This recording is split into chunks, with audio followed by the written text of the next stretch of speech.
मोदी सरकार की एक और दोगली पॉलिसी बेनकाब। मोदी सरकार का अबूरी अफगान हुकूमत के साथ खुशगवार ताल्लुकात का दावा झूठा निकला। मोदी सरकार अभी तक अशरफ गनी दौर के सफीर फरीद जबकि मामूरंजे को बरतरफी के बावजूद अफगान सफारत खाने में रखे हुए हैं। करप्शन और बदइंतजामी की बिना पर अबूरी अफगान हुकूमत ने मौजूदा सफीर को सुबकदोश करने के अहकाम दे दिए। अफगान सफारत खाने के तिजारती मुशीर कादिर शाह को अफगानिस्तान का चार्ज डीएफएयर तैनात करने का फरमान भी जारी किया गया। मोदी सरकार का नए नामजद अफगान चार्ज डीएफएयर को कई हफ्तों से असनाद सिफारिश पेश करने की इजाजत से इनकार किया गया। असनाद पेश करने की इजाजत ना देना सिफारती प्रोटोकॉल की खिलाफ वर्जी है। माहिरीन साबिक अफगान हुकूमत के सफीर के जेर इंतजाम अफगान सफारत खाने पर करप्शन के संगीन इल्जामात हैं। इल्जामात में कमर्शियल इमारतों की गैर कानूनी लीज, इमदादी गंदम की सप्लाई और तिजारती सरगर्मियों में लूट मार शामिल है। करप्शन और बदउनवानी के शिकायत भारत में मुकीम अफगान बाशिंदे तहरीरी तौर पर भी कर चुके हैं।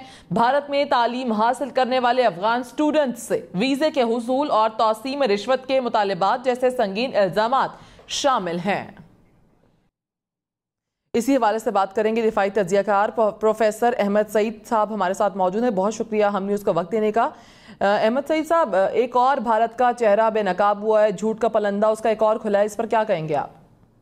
जी बिल्कुल ऐसी जो इंडियंस का और उनकी लीडरशिप का जो चेहरा है, मुंह पे राम राम और बगल में छुरी वाला जो मुहावरा है, वो एक दफा फिर सादिक साबित हुआ है कि किस तरह से इंडियंस अपने मजमूम इरादों के अंदर हमेशा से जो पाकिस्तान के अंदर एक डिस्टेंस पैदा करने के लिहाज से अफगानिस्तान को इस्तेमाल करते हैं।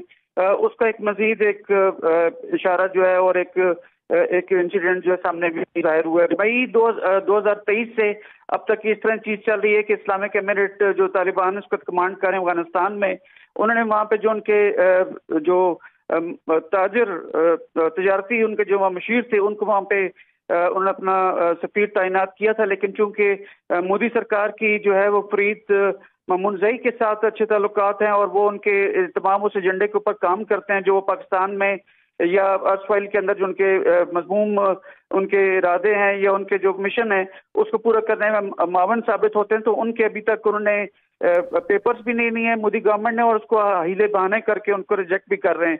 तो ये इंडियंस की एक जो दोगली पॉलिसी है वो एक दफा और मजीद आश्कार हुई है और मेरे ख्याल में कमेटी ऑफ नेशंस के अंदर ये सिफारतकारी के लिहाज से इंतहाई मायूब समझी जाती है। लेकिन इंडिया अपने इस तरह के हथकंडे इस्तेमाल करके अगर वो समझता है कि वो अफगानिस्तान तालिबान की जो गवर्नमेंट है उनका एक सॉफ्ट कॉर्नर उनका ले सकता है, मेरे ख्याल में उनका जो है इसमें उनको नाकामी का सामना करना पड़ेगा। और बिकॉज अभी भी आप देखें तो जो मोदी गवर्नमेंट है उनके ताल्लुकात अभी भी आए रोज इस तरह की चीजें आती रहती हैं कि उनके अब्दुल्ला जो चीफ एग्जीक्यूटिव थे पुरानी गवर्नमेंट के करजई के साथ, वो भी अशरफ गनी के साथ वो भी सामने आते रहते हैं कि किस तरह से उनको इस्तेमाल कर रहे हैं अफगानिस्तान तालिबानी गवर्नमेंट के खिलाफ। तो मेरे ख्याल में ये जो भी आज ये ब्रेकिंग न्यूज ये चल रही है ये जो इंडिया का सही मानों में एक मकरूह चेहरा उसको जाहिर करेगा।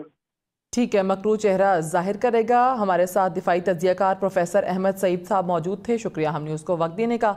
आपको बताएं कि मोदी की एक और दोगली चाल बेनकाब हो गई है। इसी पर बात करने के लिए हमें ज्वाइन किया है ब्रिगेडियर रिटायर्ड राशिद वली साहब ने। बहुत शुक्रिया हम न्यूज़ को वक्त देने का। राशिद साहब, अफगान हुकूमत के साथ खुशगवार ताल्लुकात का जो मोदी का एक दावा था वो झूठ निकला है, क्या कहेंगे आप? ये बिल्कुल ये भारत अपने ये दोगली पॉलिसी पे अमल पैरा है और एक तरफ तो वो तालिबान हुकूमत से ताने बाने बढ़ाने की बात करता है। एक टेक्निकल मिशन उन्होंने इस्टेब्लिश किया है अफगानिस्तान में और वो ट्राई ये कर रहे हैं कि वहाँ पे उसी तरीके से वो बेस बनाएं जिस तरह की अशरफ गनी की गवर्नमेंट गुरुने में अफगानिस्तान में बेस बनाया हुआ था और उसको वो पाकिस्तान में दहशतगर्दी को हवा देने के लिए इस्तेमाल कर रहे थे। मगर अब ये चीज़ें बहुत क्लियर हो गई हैं कि ये एक ऐसी पॉलिसी पे अमल पैरा है जिसमें वो अशरफ गनी गवर्नमेंट जो पुरानी गवर्नमेंट थी उसको एक किस्म का उन्होंने बेस प्रोवाइड किया हुआ है اور ابھی بھی افغانستان کا پرانا جو ٹرائی کلر جھنڈا ہے وہ ایمبیسی میں موجود ہے بھارت میں. اور وہ جو ایمبیسڈر ہے جو پرانا تھا اشرف غنی کے زمانے سے، وہ سفارتی آداب اور نارمز کے مطابق اس کو ہٹ جانا چاہیے تھا جی. مگر بھارت نے اسی ایمبیسڈر کو برقرار رکھا ہوا ہے، اور اس ایمبیسڈر کے بارے میں بہت سی اطلاعات ہیں جس پہ پراپرٹی کا لین دین ہے، وہاں کرپشن ہے، ایون افغان باشندے جو بھارت میں ہیں ان کے ساتھ میل ٹریٹمنٹ کی اطلاعات ہیں، اور وہ ایسے پالیسی پہ عمل پیرا ہے جس پہ جو ایک ابھی افغان عبوری گورنمنٹ ہے اس کے خلاف وہ کام کر رہا ہے. تو طالبان کو یہ باور کرانے کی کوشش بھارتی کرتے رہتے ہیں کہ ہم آپ کے بہت بڑے محسن ہوں گے، ہم آپ کے لیے آ کے ڈیولپمنٹ کے کام کریں گے، مگر حقیقت یہ ہے کہ وہ ایسی ایک عمل پیرا ہے پالیسی پہ جس میں وہ وہیں سے افغانستان کی جڑیں کاٹ رہے. تو ایسی پالیسی پر بالکل عمل پیرا ہے کہ جو افغانستان کی جڑیں کاٹ رہا ہے. بہت شکریہ بریگیڈیئر ریٹائرڈ راشد ولی صاحب ہمارے ساتھ موجود سے اپنے تجزیے سے آگاہ کر رہے تھے. اور آپ کو بتا رہے ہیں کہ اس وقت مودی کا ایک اور جھوٹ بے نقاب ہوا ہے. اسی پر بات کرنے کے لیے ہمارے ساتھ دفاعی تجزیہ کار سید محمد علی صاحب بھی موجود ہیں. بہت شکریہ سید محمد علی صاحب ہم نیوز کو وقت دینے کا. افغان حکومت کے ساتھ خوشگوار تعلقات کی جو باتیں کی جا رہی تھی مودی کی جانب سے، وہ ایک بار پھر جھوٹ ثابت ہوئی ہیں، کیا کہیں گے آپ؟ جی بہت شکریہ.